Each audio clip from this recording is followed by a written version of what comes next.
phenomenal beyond expectation, you know. And what's so crazy, man, like we're a praying family. And not on some religious stuff, like we really believe there's a God, you know, and a God who hears. And I remember when Didi was first diagnosed, yeah, it was tough. Bro, I gotta tell you, like, unbelievable, man. Like, this is unbelievable. It is almost as if Didi doesn't have MS anymore. And it's like, yo, I did NFL, I did NBA, you know, I've done corporate, but what my heart was always with schools, but it was like the resources weren't there.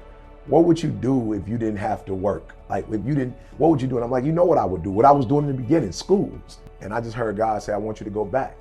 That's where Pastor Willis saved you. Got you off the streets, helped you to get your GED. He sent you to Oakwood. Like, yo, go back to your first love. And I'm not saying I didn't like corporate, but corporate wasn't my first love. You know, doing basketball, football, I loved it. That wasn't my first love. My first love was the classroom. Because I'm telling you from experience, I got a GED. I lived in abandoned buildings, ate out of trash cans. I got a PhD now, and that ain't on IQ. That's on GQ, grit. That's all grit. PhD is all grit. Master's degree, all grit. Took me 12 years to get a 4-year degree. That's all grit. So I can't teach you how to be elite, but I can teach you how to go in there. I'm talking about grit. Don't make up something that's not real. Y'all ain't going through nothing. You blessed. And don't forget it. There's a difference between a winner and a champion. You can win and have a bad attitude. You cannot be a champion and have a bad attitude. The difference between winner and champion is the way they think. Champions think different than winners. You can win just having a sweet coach who got a sweet plan. You can have a coach that just played the game at the highest level in Texas and be able to just teach you some stuff about the game that you don't know. You can win like that. You can win with a great coach. You cannot be a champion with just a great coach. The poverty mindset is you always focus on what you can get. The beauty is what you can give. So if I have to start firing people for whatever reason, the people that I'm firing first are the people that I pay, but they can't generate revenue. Does that make them bad people? The person who's helping generate revenue, can I fire them? Because they doing what? They adding value. When I was 18 years old, I act like that. When I was 21, I act like that. I'm 49 now. When I was a child, I spoke as a child.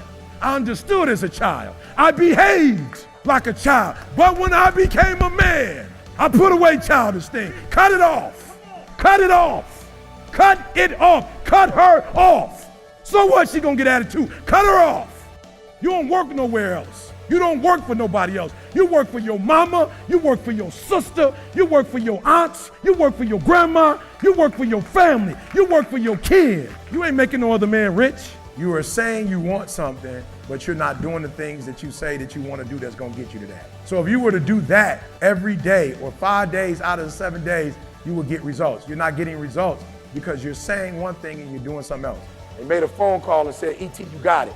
We only got one challenge. If we give it to you, the hundreds of kids that we have, they're going to have to go outside and play. You got dreams inside of you. That's your DNA. This ain't about money. Money's going to come to you. It's not about money, y'all. You're going to have whatever you want. But some of us get into, don't think money is the only thing, the way you can bless somebody. I don't care who them, I don't know who them are, I don't know, but you gotta make up them. Then when you finish with them, you gotta be legendary. You gotta walk through the airport and have people saying, man, your company changed my life. Listen to me, guys. We already know. Look, I'm trying to tell you, I don't care where you are at this point in your life. You are with us right now. I'm already trying to tell you that you are already gonna blow up. That's gonna happen. I wanna see if you can walk away from this place legendary. So keep doing what you were doing. And then the other thing is you set new goals. Once you get to that goal, now set some other crazy goals. And those crazy goals you keep setting will allow you to stay there and keep getting to the next level.